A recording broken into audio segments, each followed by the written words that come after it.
So, hello mga kakumarites! So, meron nga pala akong bagong budol at bagong chika sa inyo. So, dahil pakalat-kalat yung mga ipit ng anak ko, nakakita nga pala ako dito. Alam nyo, ang mura lang pala nito, no? Nasa 100 plus lang pala.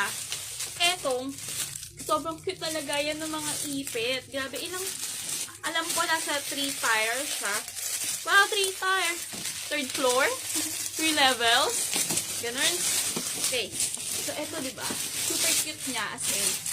So, nakikita nyo ba yan? Nakikita nyo ba yan? Grabe, no? Sobrang ganda niya. Color pink, syempre, dahil girly ang anak ko. So, ito yung bukasan niya. Ganyan siya.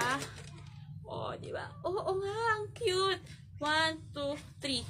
Tatlong level. Tapos, ang dami mo pwede ditong ilagay.